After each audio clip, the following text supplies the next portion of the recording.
Welcome to a discussion on dynamics of identity. And identity is what we are.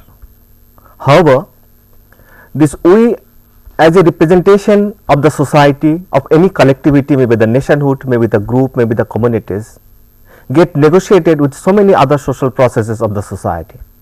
In the process of such negotiation and engagement, while some of the core areas of this identity remain structured, settled and anchored, many of the areas get redefined, rejuvenated and reconstructed.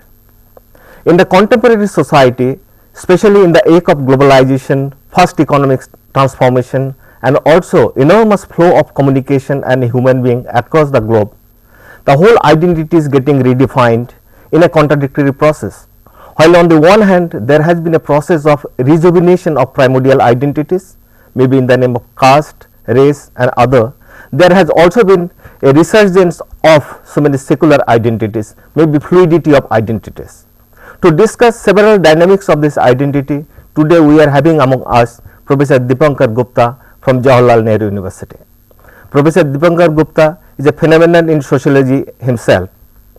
He has specialized himself in the areas of study in social stratification, modernization, globalization, identity politics and social movement in general. I, on behalf of the sociology faculty and on my personal behalf, welcome you Professor Gupta in this studio. And as we have been now visualizing a different process of resurgence of identities, will you please explain very briefly how a sociologist, different from those of social psychologists, will conceptualize identity? Well, thank you very much for asking me here. This is an important topic because all too often we tend to believe that identities are fixed and immobile, and a point that you made very nicely in your introduction. But identities actually keep changing and altering depending on the circumstance. The other popular way of looking at identity is to understand identity by the book.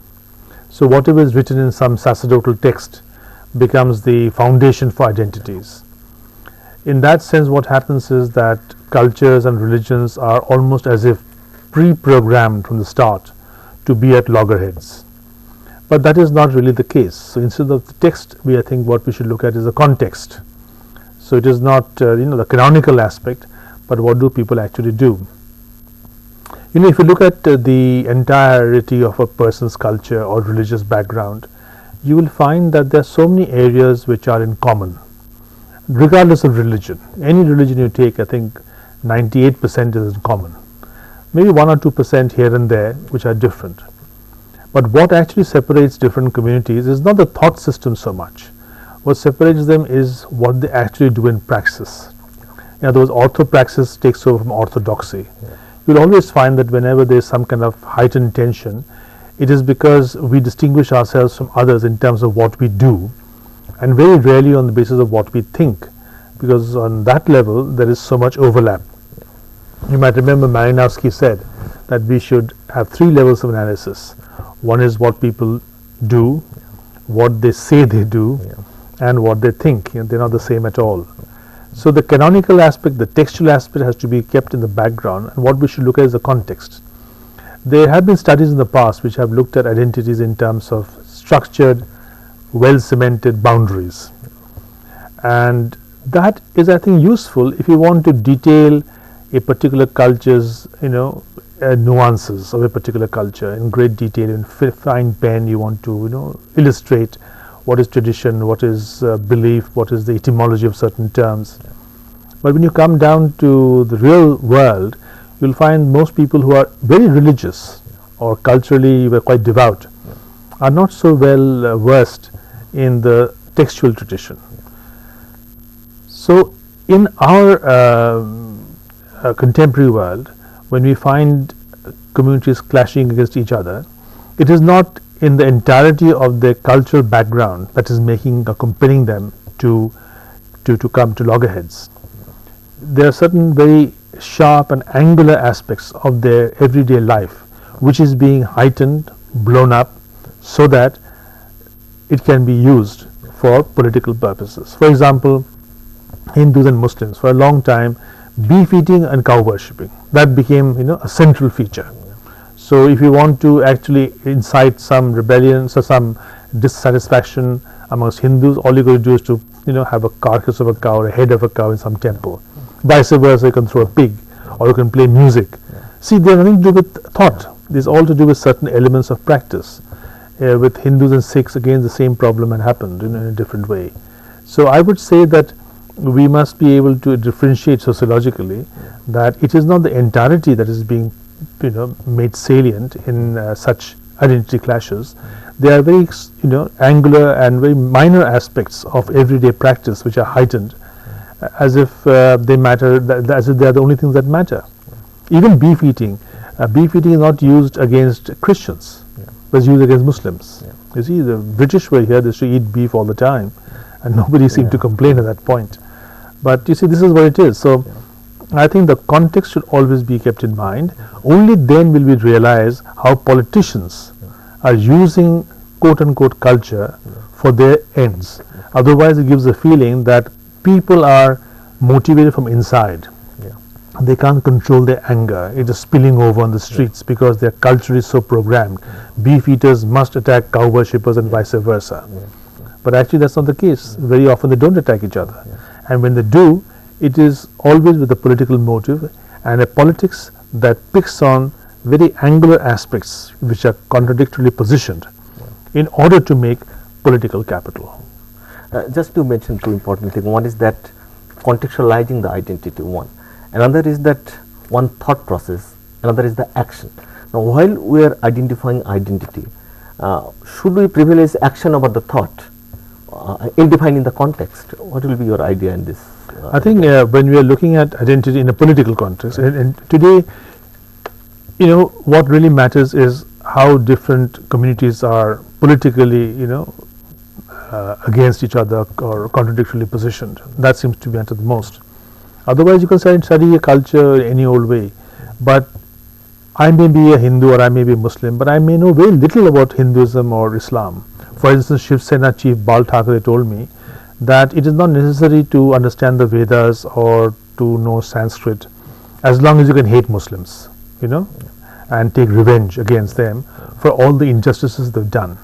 So he told me in a very nice graphic sentence. It says, you can be a true Hindu and wear blue jeans. You see, so that I think makes the point. So I don't think it's a culture in that sense, but what people actually do, or what people actually do is based on how you're able to whip up certain passions at a certain point in time. What works in 2003 may not work in 2007. So the context is very important. You can't get Muslims and Hindus against each other, at least Hindus against Muslims in Gujarat today, as you could in 2002, as you could in 1993 Bombay. So the politics of it, the context, the setting, the stage, all that is important. But when people do what they do, basically in attacking the other, it is not built on as I was telling you, on a whole range of thought processes, but built on a very, very, very small aspect of practice, which is then magnified and amplified beyond justification. Now, especially coming to this situation of resurgence of religious fundamentalism and kind of ethnic politics, now that we are having a vast number of the people living below the poverty line, we have also enormous flow of the capital and fast flow of the economic growth. Within this whole process, we are finding on the one hand resurgence of this communal identity, and politicians, as you rightly pointed out, that politicians are using some parts of this identity, using some kind of angularities. Now, do you believe that the economic scenario of the country is having some kind of a role to rearticulate those kind of identities? Yes, I think we have to be a little careful here, because you mentioned communalism, fundamentalism, ethnicity. I think that three very different things. For example, in ethnicity, the real point that is being made by activists from the majority side is that the other community is not truly Indian. They are fifth colonists waiting to undermine the sovereignty and integrity of the country. In fundamentalism, it is the book that tells you what to do, and in communalism of certain kinds, like identity and language, or identity and boundaries, state boundaries, it is economics that matters the most. Yeah.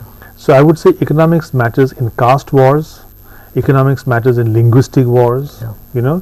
but economics does not matter in ethnic wars, because when there's a fight between Muslims and Hindus, it is not as if Hindus want Muslim jobs, because Muslims, usually, as we know, Sachar Committee and the National Sample Survey they brought it out very clearly, that the Muslims are amongst the lowest in terms of economic standing, amongst the lowest. So you don't want a Muslim's job. Even when the Sikhs were attacked in 1984, it was not for the jobs the Sikhs held. It is a demonstration of national anxiety which was whipped up. So economics plays a role perhaps in such ethnic movements where you see an insider as an outsider to the nation state. And economics may come in later on. You may have real estate speculators, builders, thugs, mafia men who will take advantage of it. But when people come on the streets to attack, an ethnic outsider, quote unquote, who's an insider actually, it is not for economic reasons. I think economics plays a very important role in linguistic tensions, you see, and in caste tensions. They play a very important role. In fundamentalism, in India we don't really have fundamentalism. Because, as I told you earlier, it is not as if we are protecting Hindus as a Hindu way of life. What we are going to do is we are identifying enemies of Hinduism, attacking them. Okay. Ayatollah Khomeini said very clearly that there is this shaitan called America, but we Islamic people, he told his followers, should not depend only on this shaitan. We should look into ourselves. There's a lot in the 5 pillars of Islam that we should try and develop and have them deeply ingrained within us. So look at your own religion, look at your book, and try to be more and more faithful to your text and tradition. In ethnicity, that is not so important. Ethnicity, the person has to be identified as an outsider to the nation state, as if that person or the group of people are undermining the nation state, and that creates a certain kind of hysteria which is based on blood, soil, history, tradition, and it is not so much economics in such instance. But economics can enter to take advantage of it later on, but they are not the moving forces. The other question is asked about globalization is simply this. I think one of the things that globalization did is to undermine certain kinds of ideologies which, for right or wrong reasons, prevailed over a long period of time. Ideology of secularism, or you might even say left-wing activism, or whatever. With globalization, one important aspect that came to the fore was that individuals matter. Individuals in the marketplace, that is an important thing. To a certain extent, a market may sort things out, maybe not, but that was the way in which globalization looked at the entire social process. Are you going to say that globalization is creating more of a secular varieties of identities? No, I don't know about that, because I think identities, secular identities are based on class or economic occupations and groups. These identities are always there. They've always been there, but they don't clash, you see. You won't have computer workers against school teachers, right? We won't have that kind of clash, but you probably have difference of opinion which will go to the government, you'll sign petitions, etc., etc. But in what globalization did was that it put a great degree of emphasis on the individual in the marketplace, right? So when the individual marketplace, the other ideologies, public ideologies we know, secularism, left-wing activism, trade unionism, etc., etc., they became less and less important. But we know as social scientists that individuals, we human beings, have one very big flaw, and that flaw is that we always seek group anchor. We always want some group identity. We always want to belong, shall we say. And as the old sense of belonging has been more or less rooted out, what are we left with? We are left with things like caste, religion, etc., etc., and they seem very attractive. But at the same time, I must tell you this, that none of these things happen on their own. And globalization has often been blamed because there's so much of animosity going around. But it's not simply globalization. There are political processes that are interested in creating fissures, between communities, and only then do such violent incidents happen. What globalization has done so far is placing the individual in the center, and around it the marketplace and the forces of the market, thereby undermining earlier ideologies that created a group identity. Failing which, what do individuals do? They fall back on certain historic notions of who they are, which are usually, we might say, quote unquote, backward in character. Now, in the context of globalization, and one of the co-constituent of globalization is the ICT, and we are talking about a formation of different kind of a social context in society. Now, the knowledge worker altogether constituting roughly around 39% of our workforce, and now we are finding a formation of different kind of a communities, and as you are talking about that individual is getting privilege over the community. So, do you like to say that the whole kind of a notion as talking by MacDonald and also spoken by Manuel Castles, the fluidity of identity that is getting privileged over the collectivity of identity? No, these identities have always been fluid. I don't know why people say fluid identities come up now. I've been very puzzled by this, because I have read it on several occasions. Identities have all been fluid. What is good today is not good tomorrow. Things like that. And the enemy of today is not an enemy of tomorrow. Bal Thackeray, for example, found the South Indians to be his enemies.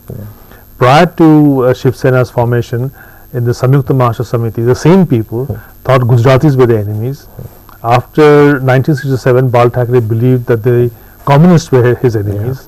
Then in 1980s, he decided that Muslims are his enemies. So it keeps changing, and that's happening all the time. At some point, you think caste is most important. Sometimes you think religion is most important. Sometimes language. Border disputes over water, for example. So these things can change, and they do change. So this idea of fluidity, as if it is something very peculiar to contemporary times, I think is a bit overdone. I think it's always been fluid.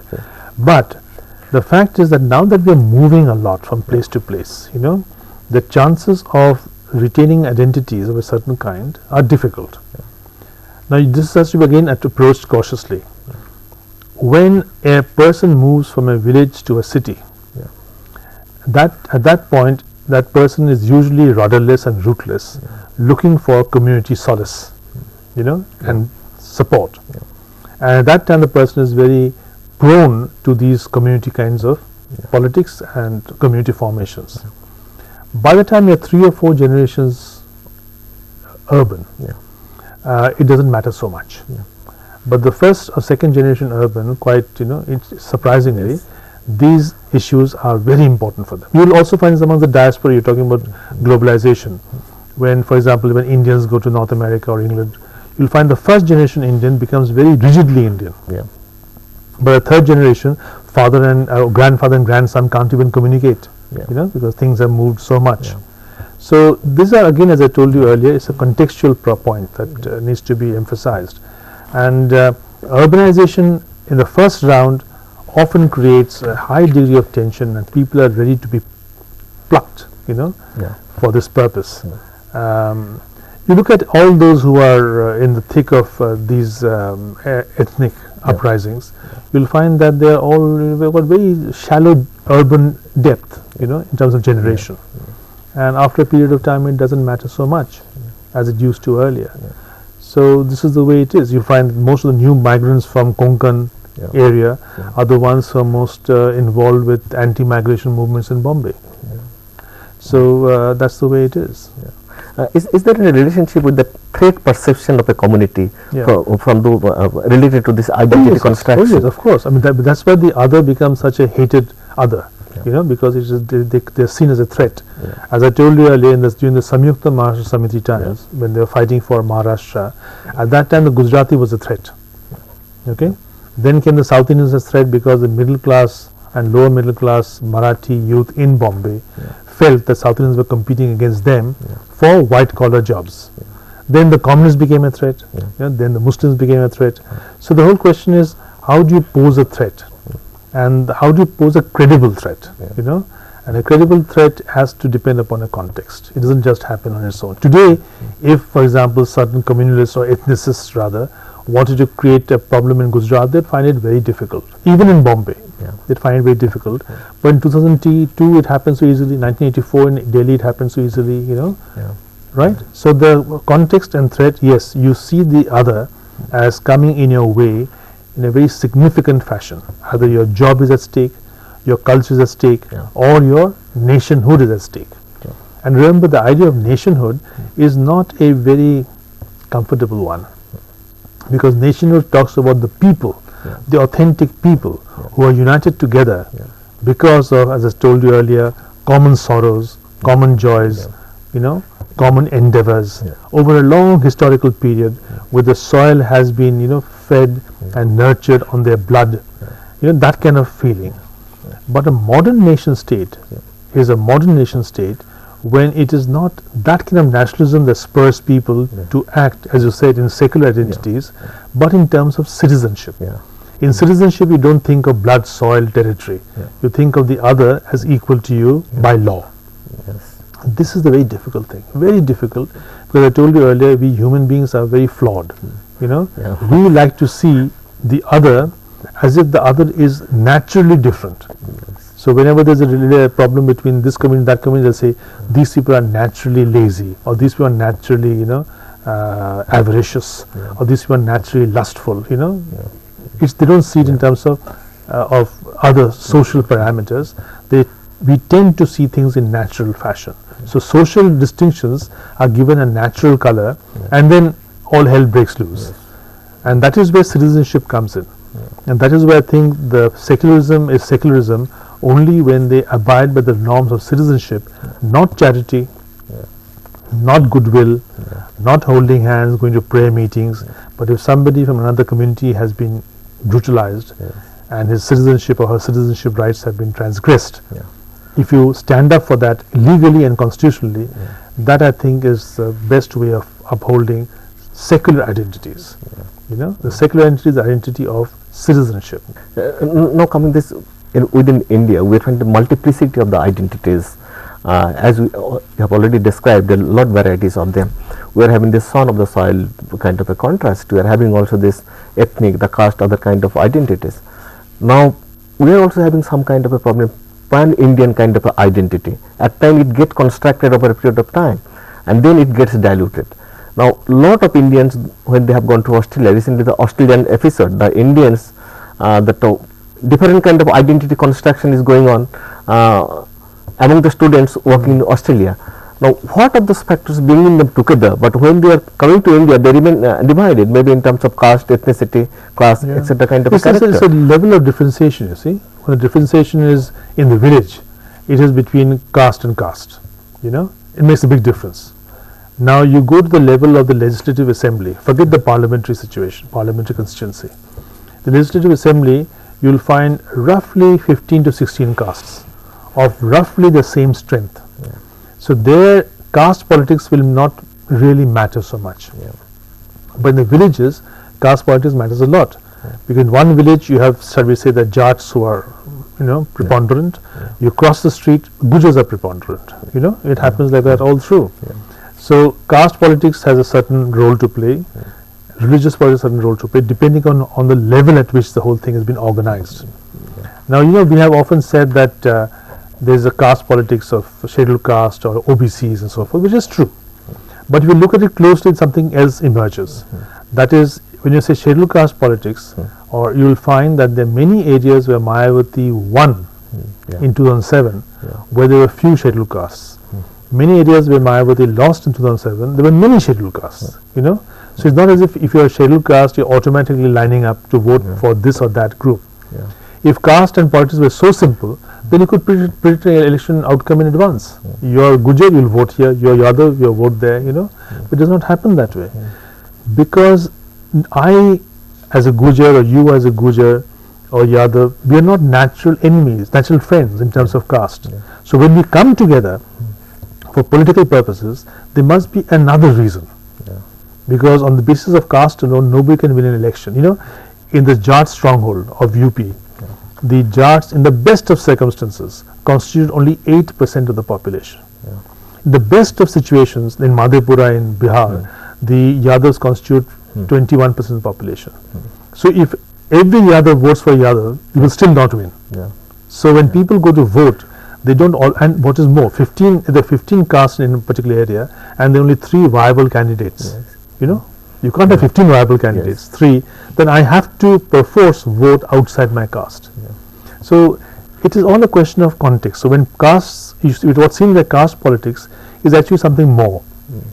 People of different castes have come together because they have a common life situation. They all want to get to urban India, or they all want rural prices to be raised, or they all want fertilizer prices to be dropped. They have something in common that brings them together. So, do you like to say there is a secular basis of organizing primordiality? There is a lot of that, especially that's why I'm saying when it comes to caste and language, we must look at the secular reasons for what seems to be a cultural phenomenon. When it comes to ethnicity, what happens is there is no economic basis for it. It is a question of how politicians are able to whip up certain passions in certain points of time when the idea of a nation state being threatened, becomes quite palpable. At least people begin to think it's credible. So everything has its place. Communalism at certain times, language, yes, economics are behind it, economic factors, caste, economic factors, but ethnicity of the Hindu, Muslim, or whatever kind, where the nation state is seen to be in peril, it is not economics at all. You talked about Indians in Australia, sure, it will happen. Why Indians in Australia? You take Bengalis and put them in Delhi, they'll all come together under some Tagore banner or the other. You put them back somewhere else, they'll find other flaws, and other differences, other faults. This always happens, The context is important. Which context, what kind of bond to cement, and what kinds are going to fall by the wayside. Thank you, Professor Gupta, for giving a very, very lucid kind of a description and on the whole issues, that is how it is being constructed, it is being manipulated, used by the politicians, and also within them there is a process of secularization of this identity, and that is growing over a period of time. Thank you very much for coming over to the studio and enlightening us on this topic. I hope so. Yeah, thank you very much. Thank you.